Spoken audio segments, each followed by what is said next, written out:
Hello dear students, today this is my next class on Indian Constitution. So earlier class we have discussed from article 1 to 4, that is part 1. That was very important topic and we have deal a very perspective or a better manner. Now we are going to deal citizenship. Friend, as far as citizenship is concerned, it deals under part 2nd from article 5 to 11. So citizenship is very important topic for your examination or for any other purpose. So citizenship, before going to detailed discussion of its provisions, we will discuss here few aspects which are also significant for citizenship or for examination. So as far as citizenship is concerned,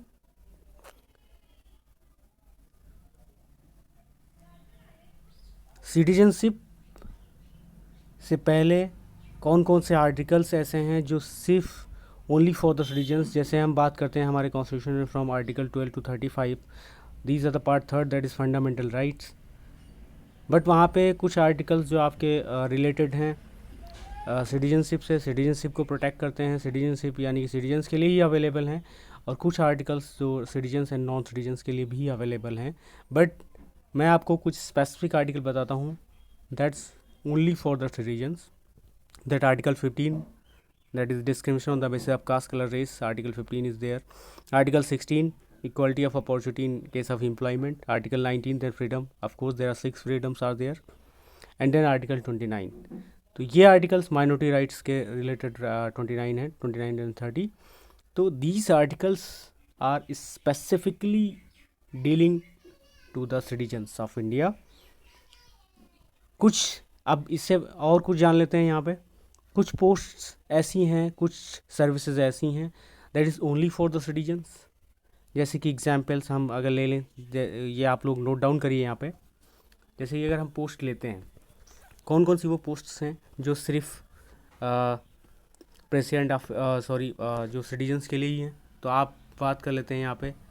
तो एक तो हमारा जो है president की post हो जाती है. दूसरी पोस्ट जो है वीसी वाइस प्रेसिडेंट की हो जाती है, not VC, VP vice president.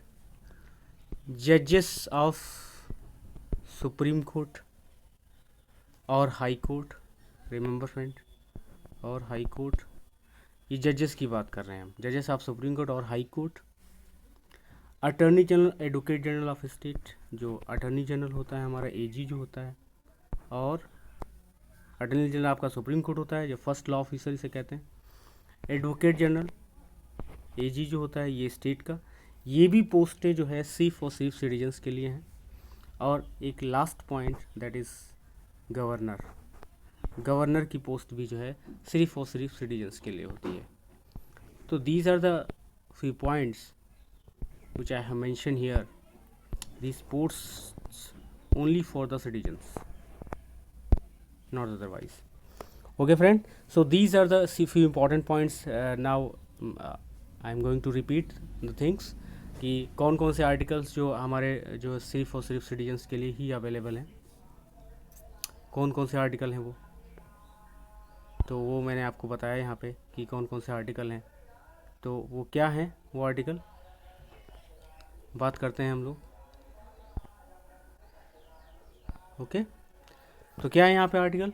एक तो आर्टिकल आपका जो है, कौन सा आर्टिकल है, आर्टिकल 15 है, 16 है, 19 है, देन आपका 21 है, नॉट 21, 29. ओके, तो ये this only for the citizens. Again friend, right to vote and become a member of parliament, state legislature available only. तो आपका जो राइट टू वोट है ये भी एक इम्पॉर्टेंट एक पॉइंट है यहाँ पे. क्या है जो मैं आपको बताने चाह रहा हूँ, ये तो ये वाली बात हो गई जो हमने सिटीजनशिप से रिलेटेड डील किया है यहाँ पे. एक तो आपका जो होता है आपका right to vote. Of course right to vote आपका किसके पास अवेलेबल है, only for the citizen. And member of parliament, अगर जो एमपी अगर आप हो सकते हैं यानी कि मेंबर ऑफ पार्लियामेंट, वो भी सिटीजन्स के लिए है। आप जो है एसएल हो सकते हैं, स्टेट लेजिस्लेचर के अगर मेंबर हैं तो स्टेट लेजिस्लेचर में भी मेंबर आपको जो होते हैं वो भी जो है सिर्फ और सिर्फ सिटीजन्स के लिए हैं। तो राइट टू वोट आपका member of parliament and member of state legislature, ये जितने भी लोग हैं वो सिर्फ और सिर्फ सिटीजन्स के लिए हैं। तो ये कुछ इंपॉर्टेंट पॉइंट्स हैं ये फ्रेंड्स, आप लोग याद रखिएगा। That's very very important points as per your with regard to your examination. Now I am also going to deal here few other aspects जो कि सिटीजनशिप के लिए बहुत इंपॉर्टेंट है। तो क्या है यहाँ पे, क्या है आर्टिकल्स, क्या क्या चीज़ें हैं वहाँ पे, कैसे लीव हो सकता है, कैसे जो एक्वायर कर सकते हैं, वो सारी चीज़ें हम डिस्कस करने वाले हैं। तो ये फ्यू पॉइंट्स आपको पता हो गए। अब हम लोग यहाँ पे जो आर्टिकल यहाँ पे हमें दिख पा रहा है उनके रिगार्डिंग बात करते हैं। तो अगर बात करते हैं आर्टिकल 5 की, वो क्या डील कर रहा है यहाँ पे, eight the commencement of this constitution, remember friend, eight the commencement of this constitution, not before the commencement of the constitution, at the time of the commencement of the constitution, every person who has, remember these points, every person who has domicile in the territory of India, remember friend, domicile refers or represent permanent residence in India, permanent residence, remember friend, domicile refer permanent residence, so that's why it is also one of the point, permanent residence पूछता है कभी कभी कि कौन सा जो permanent residence क्या चीज़ refer करती है, तो आपके सामने होंगे रेसिडेंस, डोमिसाइल, सिटीजनशिप या नन ऑफ द अबव। तो remember friend, domicile is refer permanent residence, permanency. Okay, तो ये इंपॉर्टेंट पॉइंट है यहाँ पे। तो क्या है यहाँ पे, domicile the territory of India, territory of India I have also discuss here, who was born in the territory of India और either of whose parents was born in the territory of India. तो ये point बहुत important है कि जो कि खुद born हुआ हो, यानी कि बर्थ राइट है, बर्थ से आप हो सकते हैं। ओके, डोमिसाइल से हो सकते हैं। कैसे डोमिसाइल हो सकते हैं, बाय बर्थ, और either of whose parents was born in the territory of India, या कोई भी एक parents, either parent. Okay, either parent, ये भी एक criteria, either parents born in India. तो दो क्राइटेरिया पता चले, बाय बर्थ है और दूसरा either parents born in India. Next point हम लोग डील करते हैं यहाँ पे, तीसरा पॉइंट जो है यहाँ पे एक सिटीजनशिप आप कैसे हो सकती है, तो वो कह रहा है कि who has been ordinary resident in territory of India for not less than 5 year immediately preceding the such commencements. तो इमीडिएटली प्रीसीडिंग सच कमेंसमेंट, जैसे ही कमेंसमेंट हुआ 5 साल से वो रह रहा हो, तो टाइम पीरियड के बेस पे भी होता है। तो टाइम पीरियड भी याद रखना, कितना टाइम पीरियड है, 5 ईयर। तो residing 5 year is also one of the criteria. तो 3 चीज़ें यहाँ पे हो गई, either of the parent born, खुद वो बॉर्न हुआ हो, या फिर जो है वो 5 ईयर तक रेसिडेंस हो इंडिया का। Shall be citizen of India, उसको क्या कहा जाएगा, word use shall be citizen of India, shall mandate, it is mandatory in article 5।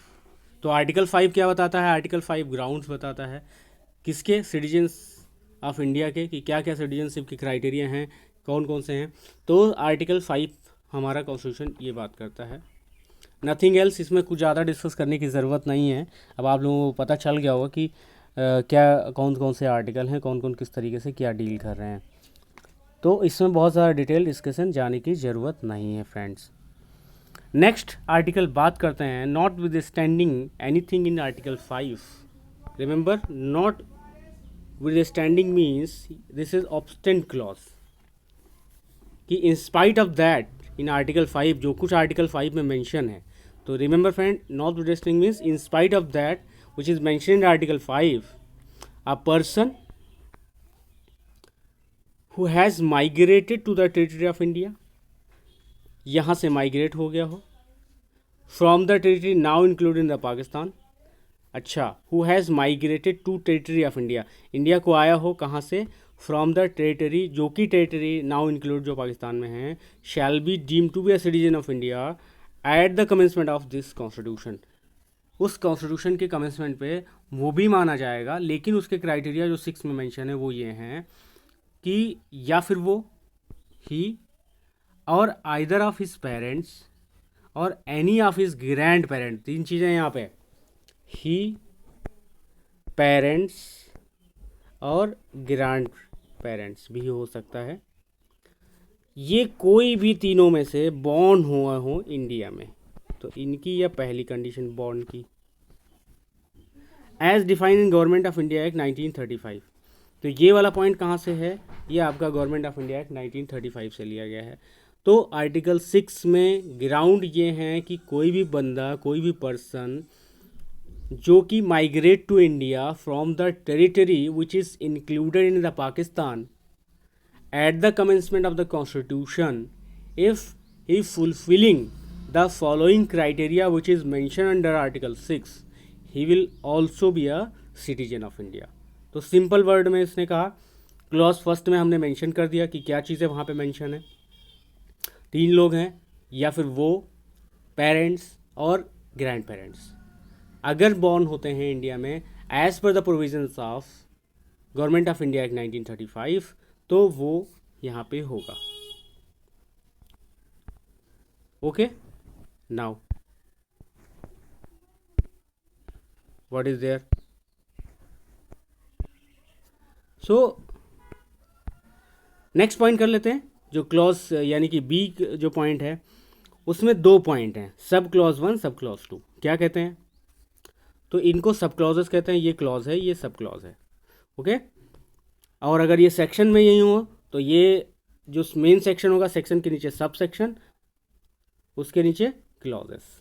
Okay, ऐसे होता है सेक्शन में। तो यहाँ पे क्या होता है, चूंकि आर्टिकल है, आर्टिकल के नीचे क्लॉजेस होती हैं, देन सब क्लॉजेस।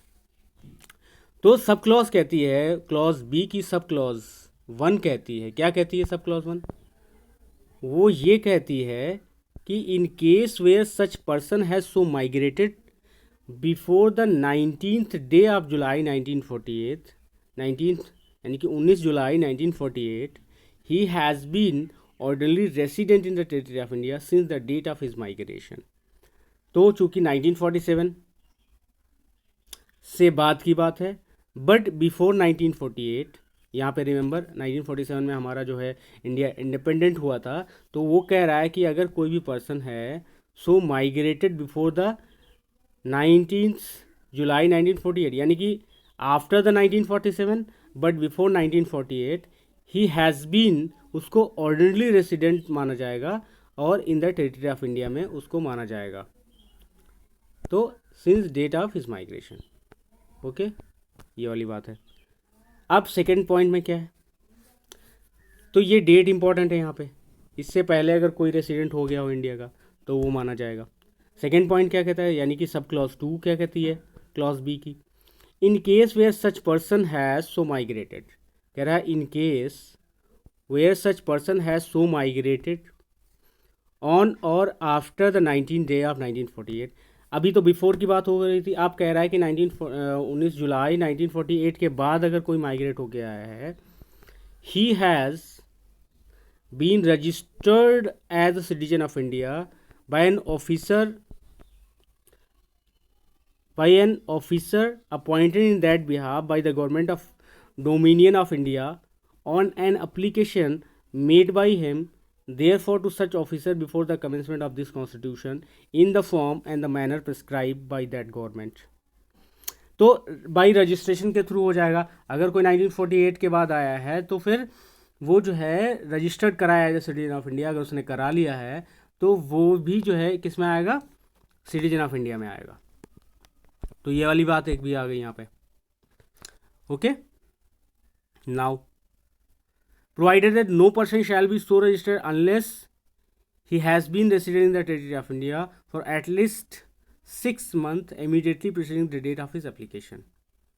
तो 6 मंथ यानी कि यहाँ पे क्राइटेरिया फिक्स कर दिया, टाइम पीरियड फिक्स कर दिया कि no person shall be registered, तो वो रेसिडेंट रहे 6 मंथ तक, उसके बाद वो रजिस्टर कराए। अब पता लगा वो आया है, फिर उसने मिजाज बना लिया 6 मंथ रहने से पहले, इसलिए ये क्राइटेरिया है कि वो उसको 6 मंथ यहाँ स्टे करना होगा। स्टे करने के बाद फिर वो अपने आप को रजिस्टर कराए immediately preceding the date of his application. तो वो 6 मंथ जब उसने किया है उससे जस्ट प्रीसीडिंग ही वो जो है रहा हो, यहाँ पे रहा हो। तो ये वाले पॉइंट यहाँ पे मेंशन हो गए फ्रेंड। ये 6 क्लॉज आर्टिकल 6 में जो पॉइंट है बहुत बहुत इंपॉर्टेंट पॉइंट है विथ रिगार्ड टू सिटीजनशिप से रिलेटेड, कि अपार्ट फ्रॉम जो कि आर्टिकल 5 में मेंशन है, बॉर्न हो, आइदर पेरेंट्स वहाँ पे बॉर्न हो या फिर 5 ईयर तक रहा हो, तो ये सारे जो आर्टिकल 5 में मेंशन थे, apart from that not pretesting that which is mention in article 5, Article 6 also talking about a few conditions, few circumstances in which a person become a citizen of India. So here, these few things are clause A, clause B. Clause B also mention the sub clauses, 2 sub clauses. So clause 1 is saying, clause A is saying that कि वो person उसके ही और या उसके जो है parents या फिर उसके ग्रैंड पेरेंट्स वहाँ पे जो है बॉर्न हुए हों इंडिया में as per the provisions of 1935 government of India act. Second point ये कहता है क्लॉज बी का, क्लॉज बी में जो सब क्लॉज फर्स्ट है उसमें ये कहा गया है कि कोई भी बंदा जो कि बिफोर द 19 जुलाई 1948 से पहले अगर इंडिया में आ गया है तो वो भी जो है सिटीजन ऑफ इंडिया माना जाएगा। लेकिन उसको sub clause B, second clause B के सब क्लॉज 2 में ये कहा गया है कि वो आया है अगर आफ्टर 19 जुलाई 1948 के बाद, तो वो अपने आप को रजिस्टर्ड कराए। लेकिन रजिस्टर्ड कराने के लिए प्रोवाइडेड है, कंडीशन है, प्रोवाइजो लगा हुआ है कि वो कम से come before the registering application देने से जस्ट प्रीसीडिंग 6 मंथ वो इंडिया में रहा हो। तो प्रीसीडिंग मतलब just before filing application for the registration of citizenship, उससे पहले ही वो 6 मंथ तक यहाँ गया रहा हो, ताकि ये पता चल जाए कि वॉज रिसाइडिंग इन इंडिया। तो he has ability, he has mental capacity to reside here, he satisfy here. तो 6 मंथ में सब कुछ पता चल जाता है, अगर वो छोड़ना चाहेगा तो जा सकता। So that's also one of the criteria which is mention under article 6। Okay friend, so these 2 article I have submitted here to you. Very very important articles were there. तो आप लोग इनको अच्छे से पढ़िए, और मैं आगे जो नेक्स्ट क्लास है, नेक्स्ट आर्टिकल्स हैं, आर्टिकल 7, 8, 9 धीरे धीरे पढ़ाऊँगा इसमें। तो आप लोगों को ये क्लियर होता चलेगा, याद रखने में भी आसानी रहेगी कि क्या उसमें मेंशन है, क्या क्राइटेरिया है, क्या क्या ग्राउंड्स हैं, क्योंकि ये ग्राउंड्स इसमें बहुत सारे हो जाएंगे अगर मैं सारे पढ़ा दूंगा। तो देयरफॉर कि मैं इसको यहाँ शॉर्टकट में आपको छोटा छोटा करके पढ़ाने की कोशिश कर रहा हूँ। तो इसको आप लोग नोट डाउन करिए अपनी कॉपी पे, एक कॉपी बना लीजिए, नोट डाउन, वहाँ पे नोटबुक बना लीजिए, वहाँ पे नोट डाउन करते रहिए। मैं जल्दी जल्दी अब वीडियो डालूंगा, अभी बीच में कुछ इंटरनेट की प्रॉब्लम थी, यहाँ पे जो है कुछ एरिया में जो डिफ़िकल्टीज़ आ गई थी, इसलिए गवर्नमेंट की वजह से, गवर्नमेंट ने सस्पेंड कर दिया था इंटरनेट को, इस वजह से मैं वीडियो नहीं डाली बीच में। So sorry for that, but next time जब तक ये चलता रहेगा तो मैं वीडियो आपको देता रहूँगा। तो अगर आप लोगों ने अभी तक मेरा चैनल सब्सक्राइब नहीं किया है सनशाइन, तो आप उसको सब्सक्राइब कर लीजिए और बेल आइकन प्रेस कर लीजिए, ताकि आपको आने वाली नोटिफिकेशन मिल जाए, और चैनल को सब्सक्राइब कर लीजिए और शेयर कर दीजिए। Thank you for watching this video.